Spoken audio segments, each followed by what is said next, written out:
이 시간에 우리 하나님 말씀 보는 시간 갖겠는데요. 오늘은 이사야서 12장 1절에서 6절까지의 말씀을 같이 보시겠습니다.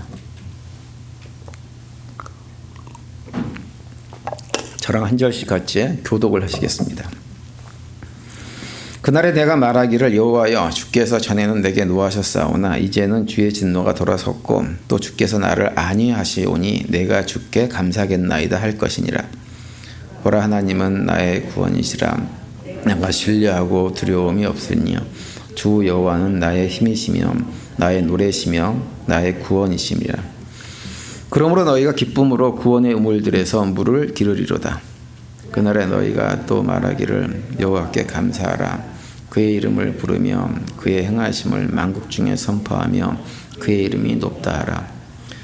여호와를 찬송할 것은 극히 아름다운 일을 하셨음이니 이를 온 땅에 알게 할지어다.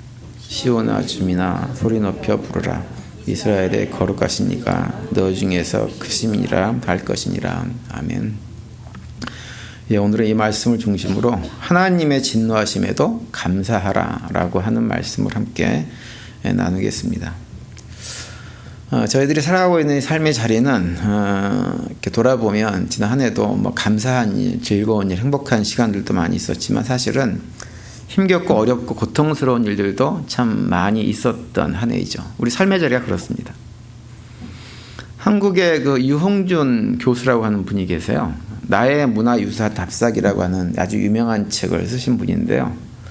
그 책에 보면 부제목이 달려있는데 부제목의 제목이 뭐냐 하면 인생도처 유상수라고 하는 제목이에요.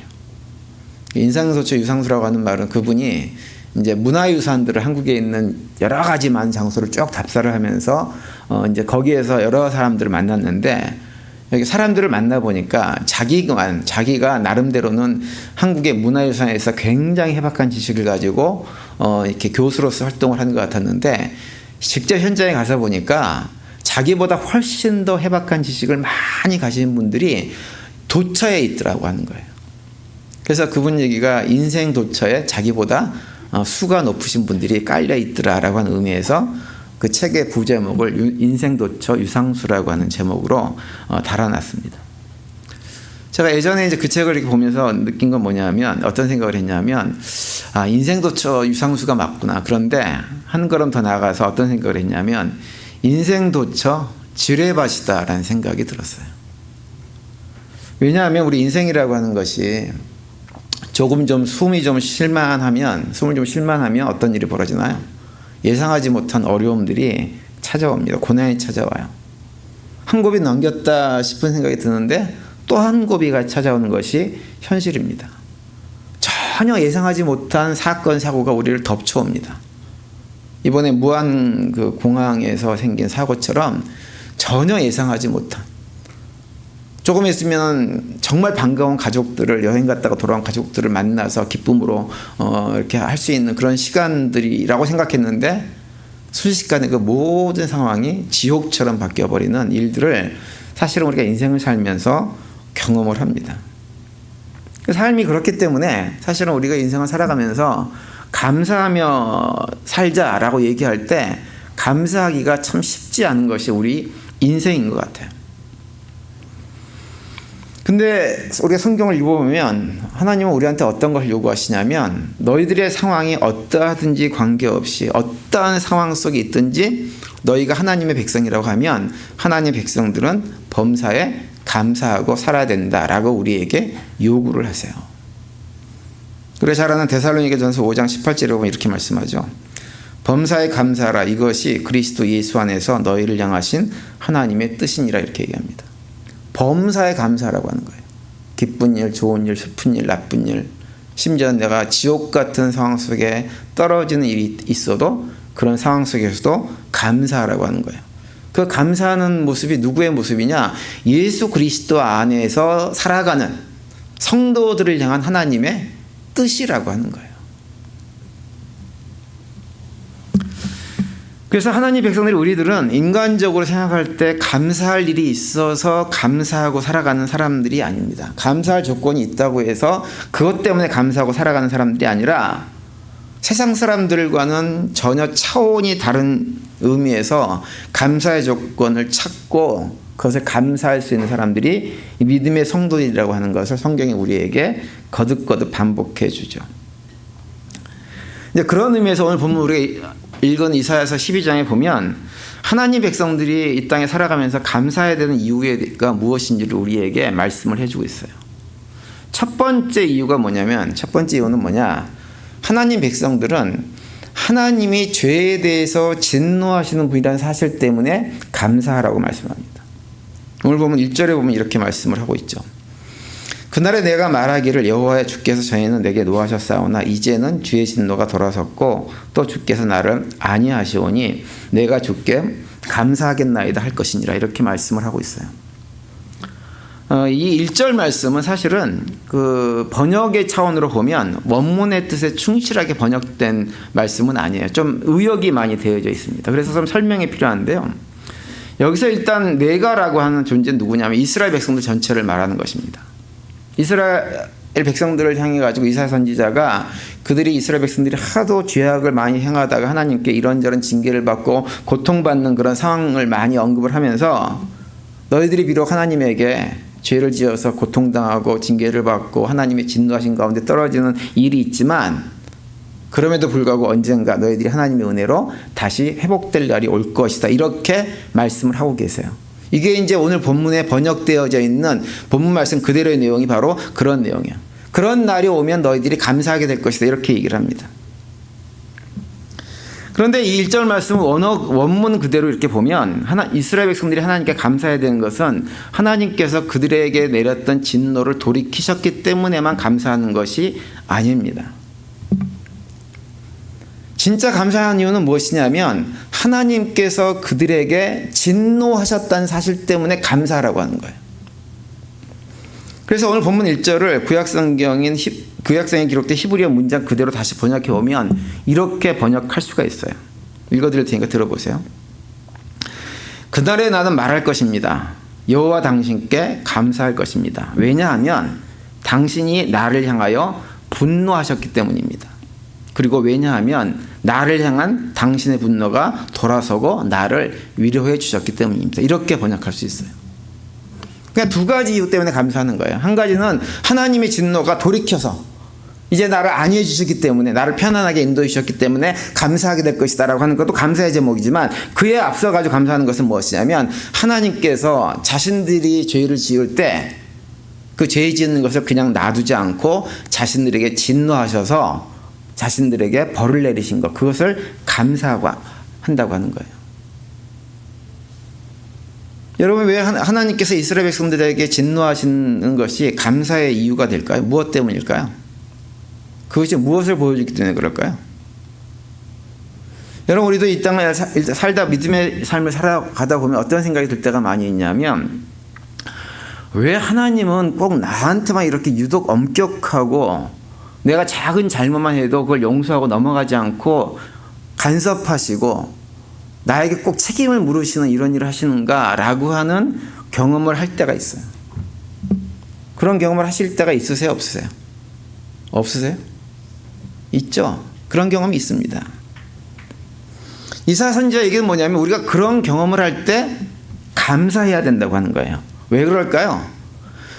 하나님께서 나이가 행하는 작은 잘못 하나도 용서하지 못하고 그렇게 엄격하게 하신 이유는 뭐냐면 우리가 누구이기 때문에, 하나님 백성이기 때문에, 하나님의 자녀이기 때문에 그렇다고 하는 거예요. 그래서 감사하는 거예요. 그것이 확인되는 거예요. 그래서 신약성경 히브리서 12장 6절에 보면 이렇게 말씀하고 있죠. 주께서 그 사랑하시는 자를 징계하시고 그의 받으시는 아들마다 책찍질하심이라 하였으니, 이렇게 말씀을 하고 있어요. 하나님께서 사랑하는 사람들을 징계하시는 분이세요. 왜? 우리는 어쩔 수 없이 타락한 본성을 가지고 죄악 가운데 살 수밖에 없는 연약한 존재들입니다.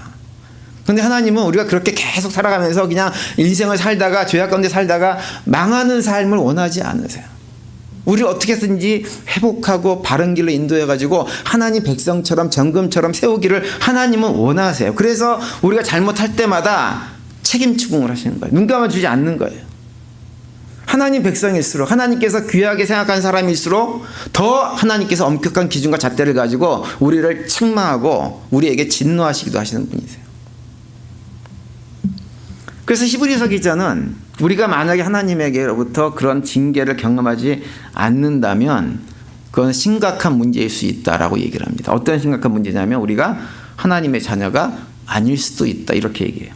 히브리서 12장 7절과 8절에 보시면, 너희가 참음은 징계를 받기 위함이라. 하나님이 아들과 같이 너희를 대우하시나니 어찌 아비가 징계하지 않는 아들이 있으리요. 징계는 다 받는 것이거늘 너희에게 없으면 사생자여 참 아들이 아니니라, 이렇게 말씀합니다. 징계는 다 받는 거예요. 누구는?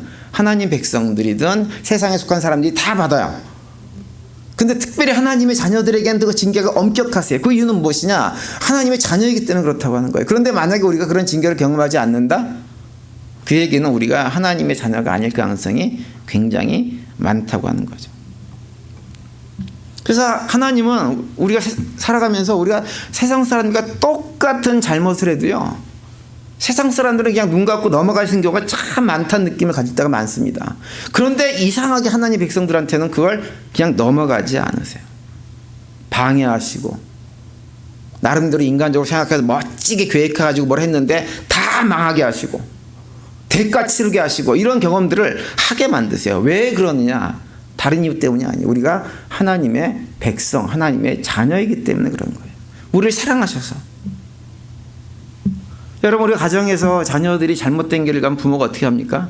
그래, 그렇게 살아라. 그게 네 인생인데 뭐. 그러고 넘어가신 분 계세요 혹시?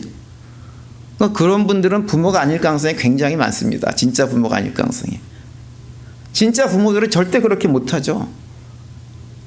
자녀들이 자기 나름대로 아무리 대단한 계획을 세웠다고 해도 부모가 볼 때 그것이 잘못된 길이라 그러면 어떻게 해요? 방해합니다. 안 된다고 책망하고 못 가게 끌어내리고, 자식이 볼 때는 부모가 억지로 뭘 하는 것 같지만 아니에요. 부모 입장에서는 그 길로 가면 망할 것 같으니까 그 길을 못 가도록 끌어안치는 거예요. 그렇잖아요. 우리 하나님도 똑같습니다. 반대로 하나님과 관계가 없는 세상에 속한 사람들에게는 정말 악한 일을 해도요, 가만히 놔두세요. 그래서 악은 항상 너무 쉽게 하고 싶은 일들을 다 하는 것처럼 보일 때가 정말 많습니다. 악행을 행하는데 악은 거침이 없어요. 훨씬 더 많이 이기고 승리합니다. 세상적으로 성공하는 모습을 우리가 쉽게 봅니다. 그래서 악한 사람일수록 세상에서 형통하는 일들이 많아집니다. 다만 이제 그렇게 서로 악한 방식으로 자신의 욕심을 채워넣기 위해서 안간힘을 쓰다 보니까 그 가운데 악의다툼을 하고 삶을 살 수밖에 없게 되어져요. 그리고 그런 악의다툼 속에서 더 강한 자가 살아남아가지고 더 잘 먹고 잘 사는 모습을 보여주죠. 근데 그런 모습을 우리가 믿음의 성도들이 가만히 보고 있다 보면 어떤 생각이 드냐면 불공평하다, 이런 생각이 들 때가 있습니다. 그래서 마음이 시험에 들어요.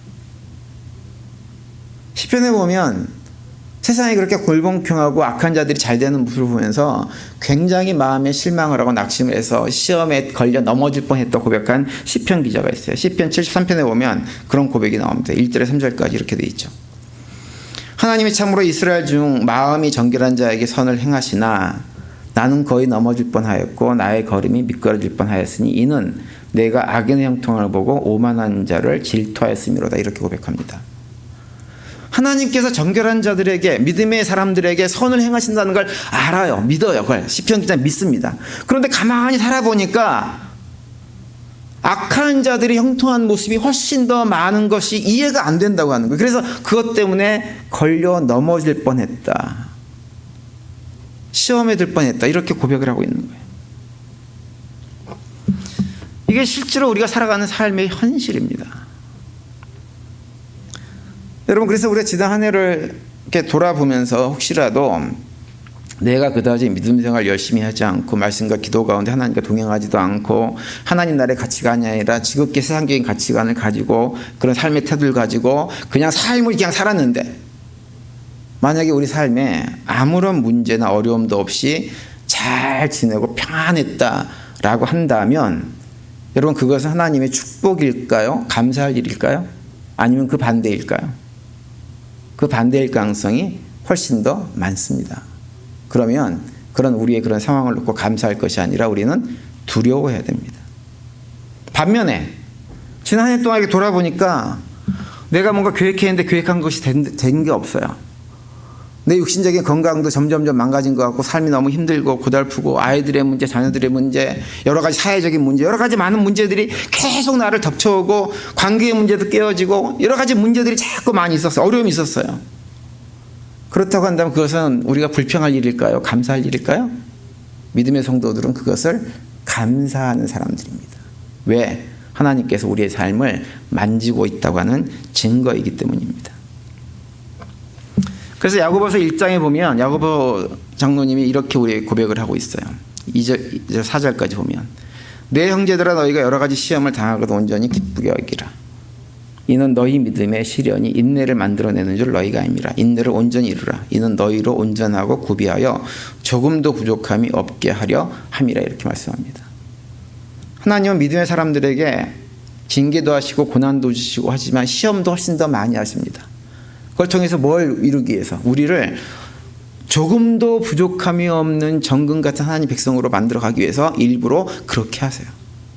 믿음의 성도들은 그런 과정 속에서 어떻게 반응하느냐? 감사함으로 반응하고 감사함으로 반응하면서 믿음의 여정을 갈아가면서 힘들고 어렵지만 오히려 그 가운데서 더욱더 정금처럼 세워져 나간 사람들이 믿음의 성도들입니다.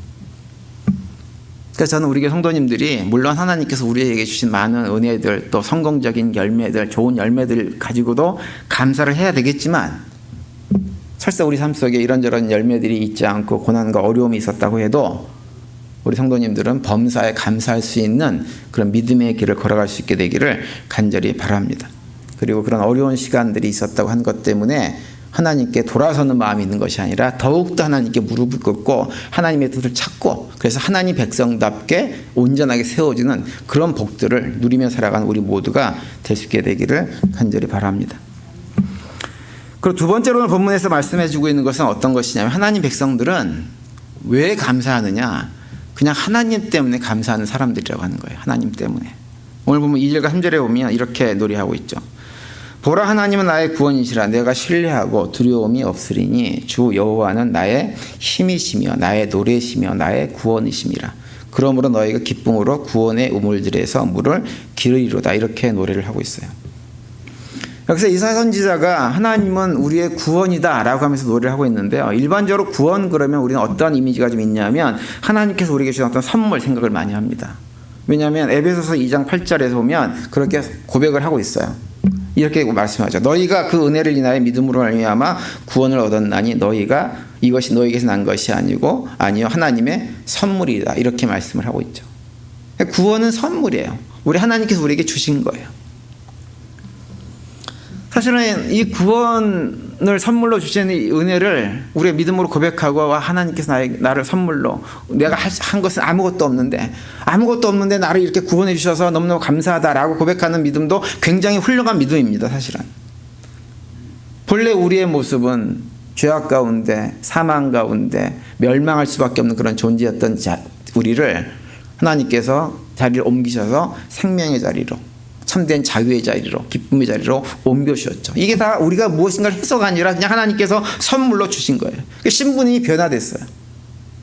사단의 종에서 하나님의 백성으로 신분이 다 변화되지. 이 모든 것들을 우리가 감사해야 됩니다. 그런데 이것도 감사해야 되지만 우리의 믿음이 성장하게 되어지면 사실은 감사의 이유가 거기에 머물지 않습니다. 달라집니다.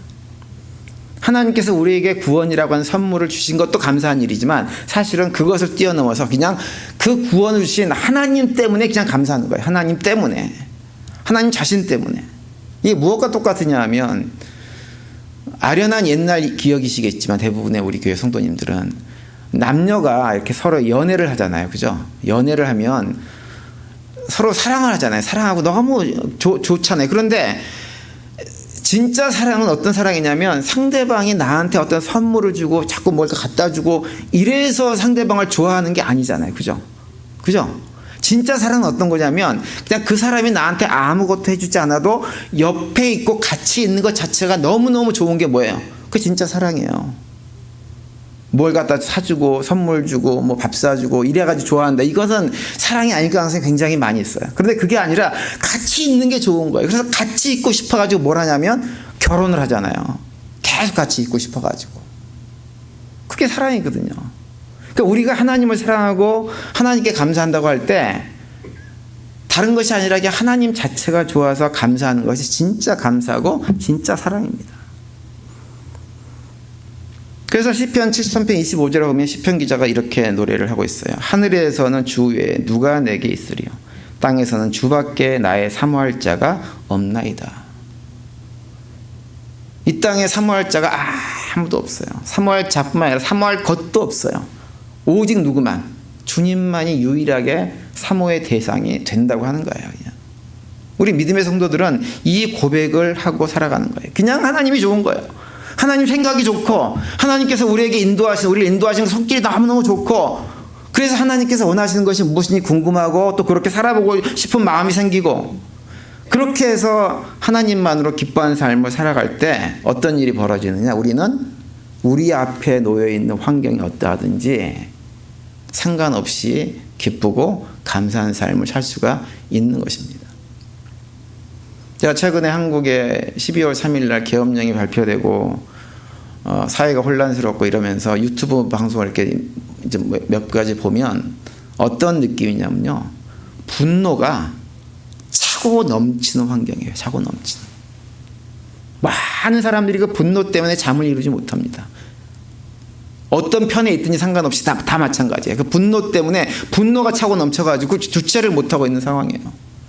근데 기억하셔야 돼요. 우리는 그런 상황 속에서도 하나님이 우리와 함께 하심을 기억하면서 그냥 감사하고 기뻐하는 삶을 살아낼 수 있어야 됩니다. 그 분노에 휘말리면 안 돼요. 근데 요즘 한국 사회가 그런 상황입니다. 하나님 때문에 기뻐하고 감사할 수 있어야 그런 환경과 관계없이 자유함을 누릴 수가 있게 되는 것이에요. 많은 분들이 교회 생활하면서요, 하나님께서는, 예수님께서는 우리에게 믿음 안에서 자유를 주시고 기쁨을 주시고 만족을 주시기를 원하시는데 신앙생활하면서 그런 기쁨과 자유와 만족을 누리지 못하고 신앙생활 하시는 분들이 의외로 많이 있습니다. 근데 그렇게 되는 것은 여러 가지 이유가 있겠지만 제가 볼 때 가장 중요한 이유는 뭐냐, 하나님만으로 만족함이 없어서 그런 거예요. 자꾸 우리는 하나님께서 나에게 주신 어떤 것으로 만족하려고 합니다. 하나님 주신 어떤 것, 손에 잡힌 어떤 것, 그것이 쥐어져야 감사할 수 있을 것 같아요. 여러분, 만약에 우리가 하나님께서 주신 어떤 것으로 만족함을 얻으려고 하면 사실 우리는 결코 만족할 수 없습니다. 왜냐하면 아무리 좋은 걸 주어도 그 좋은 것 때문에 기뻐하고 감사하는 것이 얼마 가지 않는 것이 우리 인생이라고 하는 것을 우리가 다 경험해봐서 압니다. 그러면 안 돼요.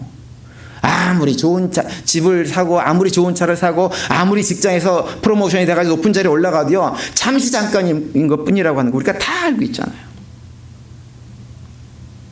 그래서 그거 가지고 안 되는데 우리는 자꾸 그걸 기대하니까 신앙생활 하면서 기쁨이 없고 감사가 없는 거예요. 교회 생활할 때 보면 어떤 분들은요, 똑같은 교회 생활 환경이 똑같아요. 다른 거 아무것도 없어요. 똑같은 공동체에서 신앙생활 하는데 어떤 분들은 같은 교회를 다니면서 얼굴을 봐도 기쁘고 감사함이 보이는 분들이 계세요. 근데 어떤 분들은 보면 화난 것 같아요. 맨날 입에 나오는 얘기는 불평, 불만, 원망, 비난 이런 것뿐이 없고 그런 분들이 계세요. 왜 똑같은 교회 신앙생활을 하는데 왜 어떤 분들은 감사하고 기뻐하고 신나가 신앙생활을 하는데 어떤 분들은 그럴까요? 하나님으로 감사할 때 그 감사가 가능해지는 거예요. 하나님이 나한테 주신 어떤 것, 물질, 명예, 어떤 것을 붙들려고 하는 한 우린 결코 감사하는 삶을 살 수가 없게 되어지고 우린 눈에 보이는 어떤 것에 노예로 끌려다니는 삶을 살 수밖에 없는 것입니다. 그러면 우리의 믿음 생활, 신앙 생활이 정말 지루해집니다. 재미없어요. 겨우 예배 참석하는 것도 힘들어서 하다 말다 하는 거예요. 하나님은 우리가 이 세상 모든 것들을 다 빼앗긴다고 해도, 물질을 빼앗기고 건강을 잃어버리고 모든 것을 다 잃어버려도 하나님으로만 만족하는 삶을 살아가게 되기를 원하세요. 그것이 믿음의 성도들의 모습이라고 하는 거예요. 그래서 환경이 아무리 나빠도 환경과 관계없는 자유, 기쁨, 만족을 누리면서 살아가기를 원하십니다. 그래야 우리 삶이 진짜 복되어지기 때문에 그래요. 우리 성도님들이 지난 한 해 동안 지내오시면서 하나님께서 내 손에 잡힌 어떤 것을 좀 안 주셨을 수도 있어요. 안 잡힐 수도 있습니다. 그래서 삶이 고달프고 힘들고 어려운 것들이 있을 수 있어요. 그러나 그것과 관계없이 우리가 이렇게 하나님의 자녀가 되었다고 하는 사실, 하나님과 함께 있다고 하는 사실 때문에 기뻐하시면서 눈에 보이는 이런 것들에 휘둘려고 사는 삶이 아니라 그것과 관계없이 참된 자유를 누리며 살아가는 우리 모두가 될 수 있게 되기를 간절히 바랍니다. 그리고 마지막 오늘 본문 4절과 5절에 보시면 이렇게 말씀하고 있습니다. 그날에 너희가 또 말하기를 여호와께 감사하라. 그의 이름을 부르며 그의 행하심을 만국 중에 선포하며 그의 이름이 높다 하라. 여호와를 찬송할 것은 극히 아름다운 일을 하셨으니 이를 온 땅에 알게 할지어다. 이렇게 노래를 하고 있어요. 이스라엘 백성들이 하나님을 찬송해야 되는 이유는 무엇이냐면 여호와 하나님께서 행하신 극히 아름다운 일들 때문이라고 노래를 합니다. 극히 아름다운 그 일이 뭘까요? 여러분, 한국의 서울에 가면 마포구 합정동 145-3번지라고 하는 동네가 있습니다. 혹시 거기가 어딘지 아세요? 우리 성도님들 가운데 혹시 양화진이라고 얘기를 들어보셨습니까? 양화진 얘기 들어보신 분들 손 들어보세요. 몇 분 계시네요. 올해 제가 한국 갔을 때 그곳을 방문했습니다. 그 양화진이라는 곳은 어떤 곳이냐면 1800년대 후반부터 1900년대 중반까지 한국에서 선교 사역을 하시다가 돌아가신 외국인 선교사들 가족이 묻혀있는 묘지가 있는 곳이 바로 양화진이라고 하는 곳이에요. 그곳에 가면 이 땅에 한국에 와가지고 여러 종류의 사역을 하면서 삶을 사시다가 돌아가신 수많은 선교사들 한 500여 분의 묘가 그곳에 합장되어져 있습니다. 거기 가면은 그 한국의 의료 선교사로 오셔가지고 한 5년 만에 풍토병으로 돌아가셨던 헤론 선교사님에 관한 묘도 있고요. 또 우리가 잘 아는 장로교를 한국에다가 전파해 주셨던 언더우드 목사님 가정도 거기에 묘가 거기 돼 있어요. 가정 묘지가. 그리고 최초의 감리교 선교사였던 아펜젤러 선교사님의 가정 묘도 거기에 있습니다. 그 외에도 뭐 헬버트 선교사, 베델 선교사 이런 여러 선교사님의 묘들이 거기에 쫙 500여 구의 무덤이 있고 최근에 선교 사역을 하셨던 분들도 이렇게 거기에 묻혀 있는 분들이 좀 덜어 계시더라고요. 근데 거기 가면 우리가 주목해야 될 건 뭐냐면 그분들 묘비에 써 있는 내용들이에요. 그 내용을 읽어보면 여러 가지 일들이 많이 기록되어져 있는데 그 내용을 읽고 있으면요. 제가 이번에 가가지고 그 묘지의 내용들을 쭉 읽어보면서 얼마나 자주 마음이 울컥거렸는지 모릅니다. 왜 마음이 울컥거렸냐면 지금 제가 목사가 돼가지고 강대상에서 말씀을 선포하고 믿음 생활하고 이런 모든 것들이 그런 선교사들을 하나님께서 그 땅에 보내주셨기 때문에 가능하게 된 것이라고 하는 사실 때문에 그래요. 그분들이 자신들의 목숨을 버려서까지 희생하고 헌신하면서 선교지에 와가서 그런 노력들을 해주지 않았으면 과연 제가 지금 어떤 모습으로 살고 있을까라는 생각이 참 많이 들었어요. 비록 우리가 그런 선교사님들을 직접 만난 것은 아니지만 그 선교사님들에 의해서 복음이 전해진 누군가에 의해서 우리가 다 그 복음을 들은 거예요. 저는 우리 증조 할머니께서 복음을 듣고 선교사로부터 복음을 듣고 절레절레 해가지고 저까지 왔어요. 그리고 하나님께서 우리가 예수를 믿고 영접하고 난 다음에 성령 하나님 보내주셔가지고 말씀을 깨달아 알게 하시고 하는 일들을 통해가지고 우리의 믿음을 세워주는 이런 모든 것들이 다 누가 하셨냐면 하나님께서 행하신 아름다운 일들이더라고요. 보니까. 그 아름다운 일들을 행하신 것 때문에 지금 이 자리에 있는 거예요. 그래서 하나님께서 행하신 극히 아름다운 일은 뭐냐면 우리를 그냥 하나님 백성 삼아 주신 거예요. 하나님 자녀 삼아 주신 거예요. 그것 때문에 찬양하라고 하는, 감사하라고 하는 거예요. 그래서 양화진에 가서 선교사님들의 그런 것들을 다시 한번 돌아보면서 지금의 내가 나이 된 것은 내가 뭔가 열심히 해서가 아니라 다 하나님의 은혜구나. 오늘 우리 찬양 부른 대로 하나님의 은혜구나라고 하는 것을 다시 한번 확인을 했습니다. 하늘을 말봉우리 하면서 우리가 감사해야 될 이유가 여러 가지가 있습니다. 그 가운데 하나는 다른 무엇보다도 하나님께서 우리를 하나님 백성 삼아 주셔서 지금 이 자리에 있게 해주신 것이 무엇보다도 감사한 일입니다. 저는 우리 성도님들이 그 감사의 고백 가운데 한 해를 돌아보면서 하나님께 감사할 수 있는 우리 모두가 될 수 있게 되기를 간절히 바랍니다. 그리고 우리 그렇게 불러주시고 성령으로 덧입혀 주셔가지고 우리가 하나님 백성 되어지고 성령 인도하신 가운데 부족하지만 부족한 가운데서도 성령 인도하신 가운데 조금씩 변화되고 성숙되어지는 과정으로 인도하시고 모든 하나님께서 행하신 일, 그 일에 대한 감사의 고백이 우리 모두에 있게 되기를 간절히 바랍니다.